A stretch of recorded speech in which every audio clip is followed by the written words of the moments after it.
Morning student last video में बेटा हमने role of hormone in completing the life history of insect and frog और humans में आपके हार्मोन्स का क्या रोल है, ये सारा हमने लास्ट वीडियो में बेटा कवर किया था। अब आपका लास्ट टॉपिक है, इसका चैप्टर का लास्ट है आपका रिप्रोडक्टिव हेल्थ।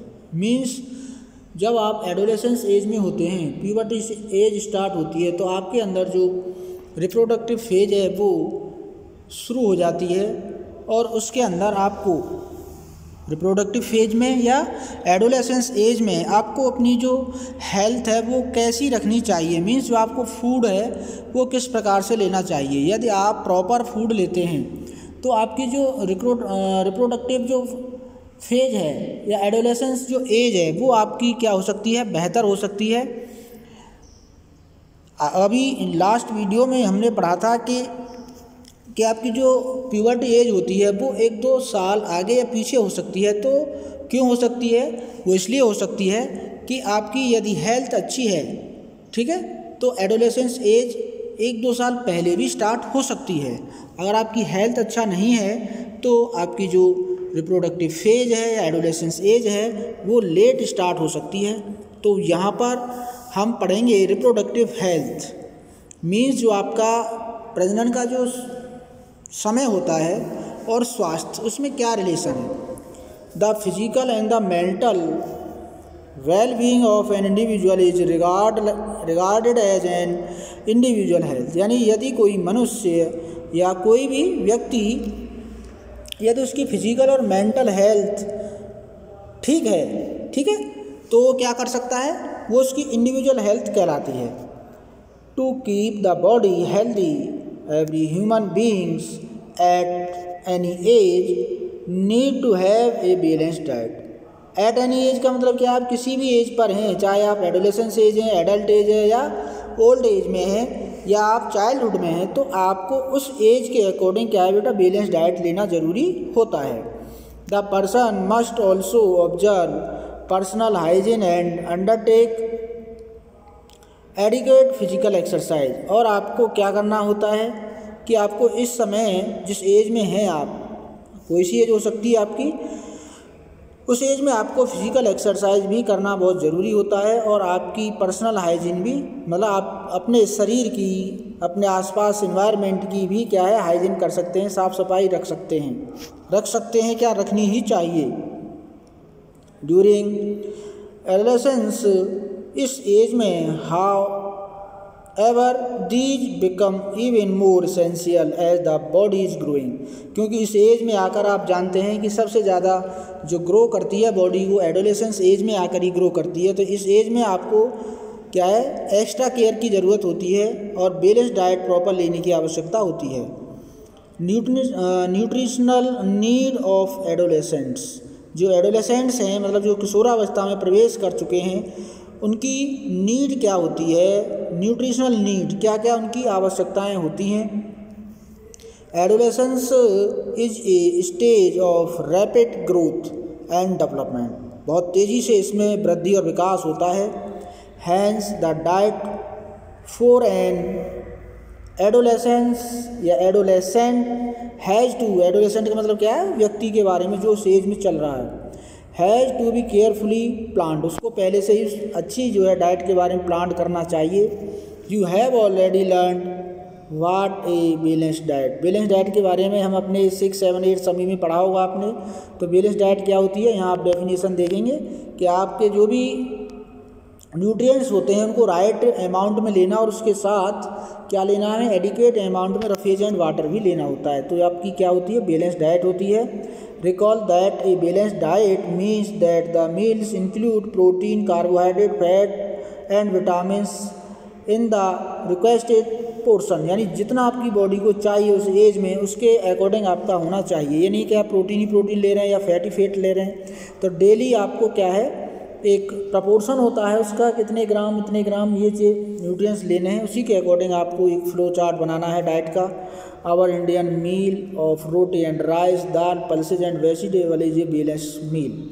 ये क्या हमारा बैलेंस्ड मील है, भोजन है ये जो भी हम इंडिया में लेते हैं। Milk a balance food in it self, यानी जो आदमी या इस एज में जो भी इंडिविजुअल्स मिल्क लेता है तो वो भी क्या है, कंप्लीट फूड होता है। आप जानते हैं मिल्क के अंदर सारी चीज़ें पाई जाती हैं।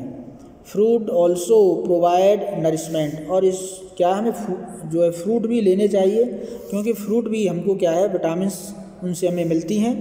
For infants mother milk, infants मतलब होता है छोटा बच्चा, नवजात शिशु जो होता है, जो केवल किस पर डिपेंड होता है, वो मदर के मिल्क पर ही डिपेंड होता है बेटा। Provide all the nourishment that they need, यानी उसको जो भी नरिशमेंट चाहिए, जो भी उसको उस समय हेल्थ के अकॉर्डिंग चाहिए, वो सब कुछ किससे मिलता है, मदर्स मिल्क से।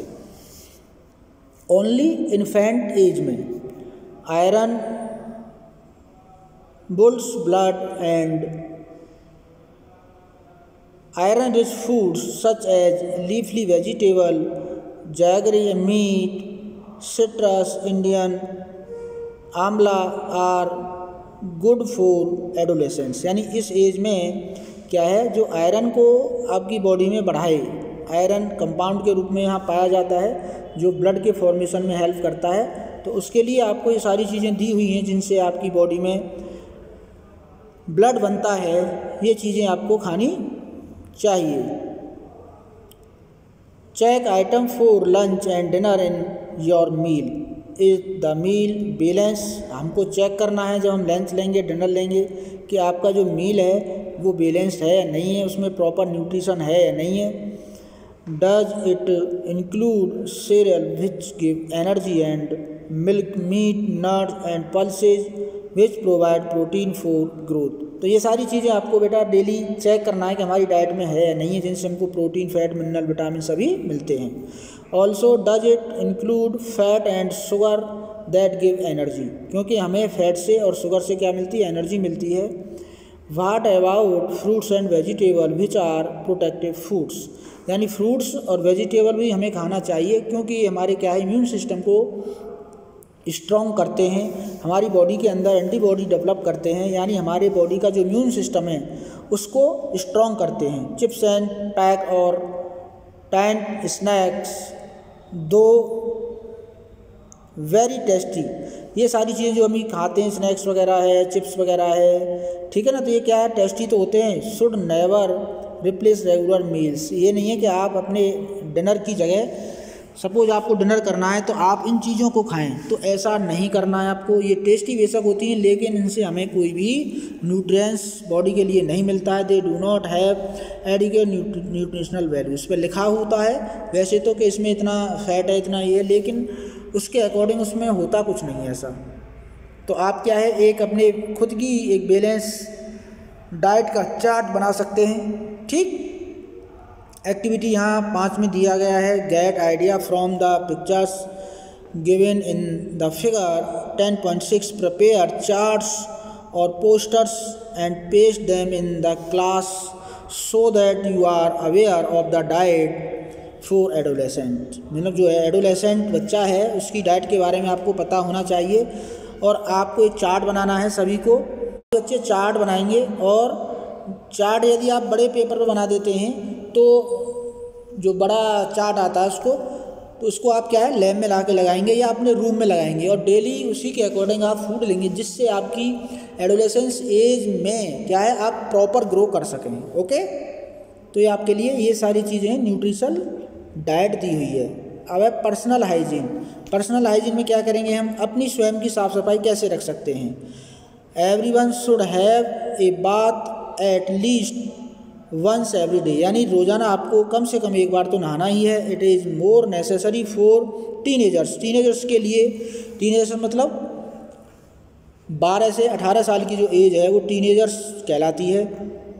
इस एज में तो बहुत ही ज़रूरी है, because the increase activity of sweet gland sometime make the body smelly. ठीक है, आप जानते हैं कि इस एज में आके हमारी जो स्वीट ग्लैंड है वो वर्क करना स्टार्ट कर देती हैं। All part of the body should be washed and cleaned every day, प्रत्येक दिन हमें अपने सभी जो बॉडी पार्ट्स हैं उनको साफ़ करना चाहिए।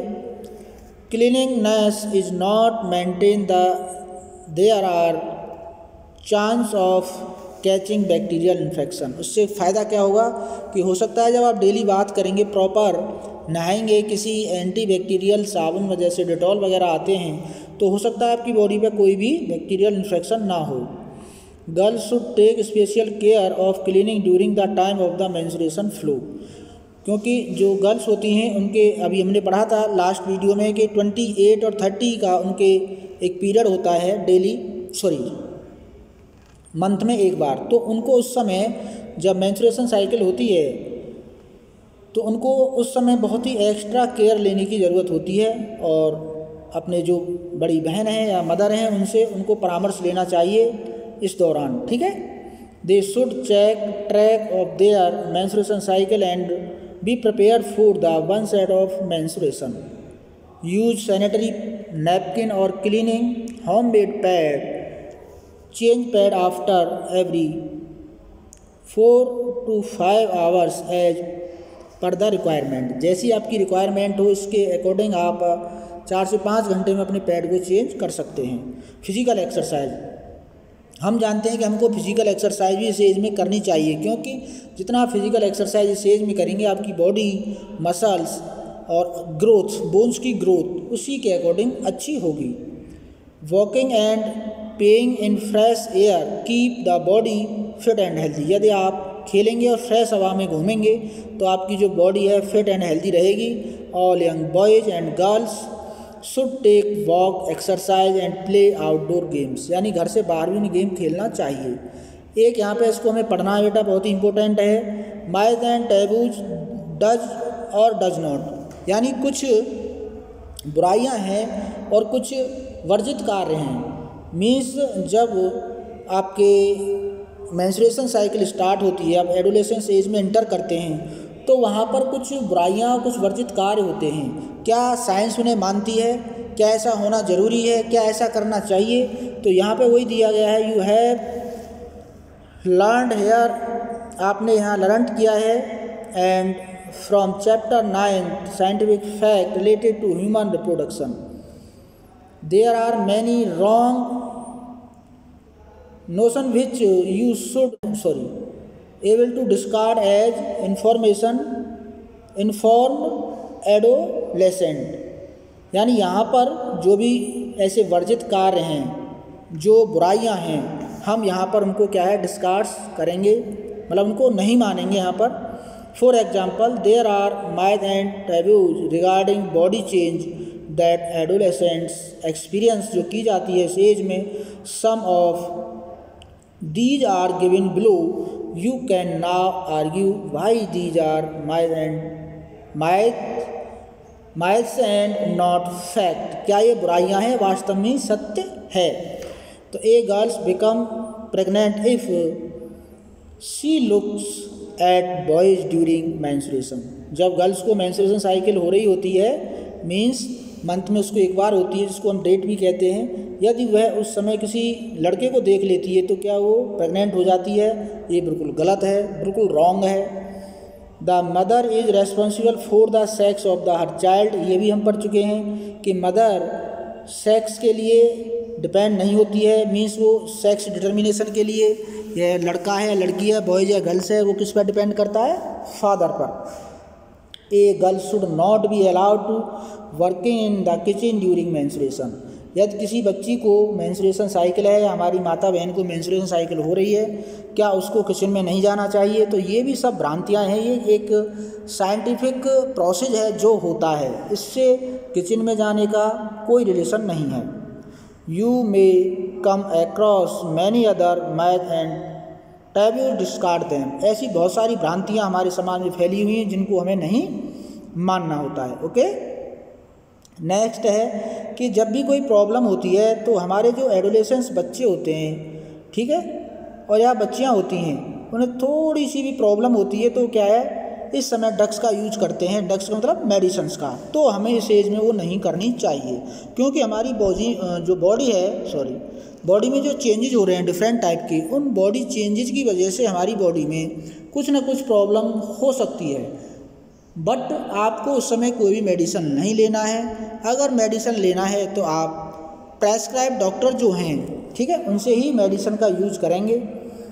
Adolescence is a period of much activity in the body and mind which is a normal part of growing up. यानी इस समय, इस एज में हमारे माइंड और बॉडी का डेवलप होना एक नॉर्मल प्रक्रिया होती है एडोलेसेंस एज में। So do not feel confuse और इनसिक्योर। इस एज में आपको ना तो कन्फ्यूज होना है और ना ही इनसिक्योर होना है। If anybody suggest that you will get relief, यदि आपको कोई सजेस्ट करता है कि आप मेडिसिन ले लीजिए, कोई ड्रग्स ले लीजिए, आपको रिलीफ मिल जाएगा, जस्ट से नो, तो उससे कहना नो नहीं। Unless prescribe by the doctor, मैं बिना डॉक्टर के प्रेस्क्राइब के दवाई नहीं लूँगा। ड्रग आर एडिक्टिव, ड्रग से क्या है आपको परेशानी हो सकती है, यानी आपको आराम मिल सकता है, लेकिन हमें क्या है ड्रग लेने से हमारे अंदर कोई डिजीज़ तो है नहीं, कोई प्रॉब्लम तो है नहीं, क्या है हमें वो प्रॉब्लम क्रिएट भी कर सकती हैं। If you take them once, यदि आप उनको एक बार ले लेंगे, ऐसा होता है कि सपोज़ मेरे हेडेक है तो मैंने दवाई ले ली, नेक्स्ट मुझे हेडेक होगा तो मुझे फिर से उस दवाई को लेना ही पड़ेगा, या मेरी ऐसी हैबिट बन जाएगी, तो वो यहाँ पे नहीं करना है। You feel like taking them again and again, और बार बार आप उनको लेते रहेंगे। They harm the body in the long run, और जब आप लंबे समय तक उन मेडिसिन्स को लेते रहेंगे जिसकी कोई आपकी बॉडी में ज़रूरत है नहीं, आपको डिजीज़ है ही नहीं, जिसको आप ले रहे हैं केवल आप अपनी बॉडी को रेस्ट देने के लिए ऐसा कर रहे हैं। दे रुइन हेल्थ एंड हैप्पीनेस, तो इससे आपका हाल जो हेल्थ है वो क्या है ख़राब हो सकता है। You must have heard about AIDS which is caused by the dangerous virus HIV।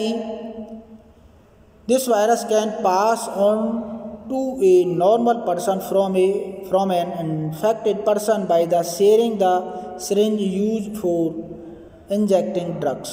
Suppose क्या है कि कोई एडिस वाला मरीज है और उसको कोई इंजेक्शन लगाया जाता है, उसी इंजेक्शन से किसी अदर पर्सन को जो एड्स से पीड़ित नहीं है उसको लगा दिया जाता है, तो हो सकता है यदि उसमें ब्लड आया है, क्योंकि ये जब तक ब्लड कांटेक्ट में नहीं आएगा, ब्लड से ब्लड कांटेक्ट नहीं होगा अदर पर्सन का, तब तक ये नहीं फैलता है।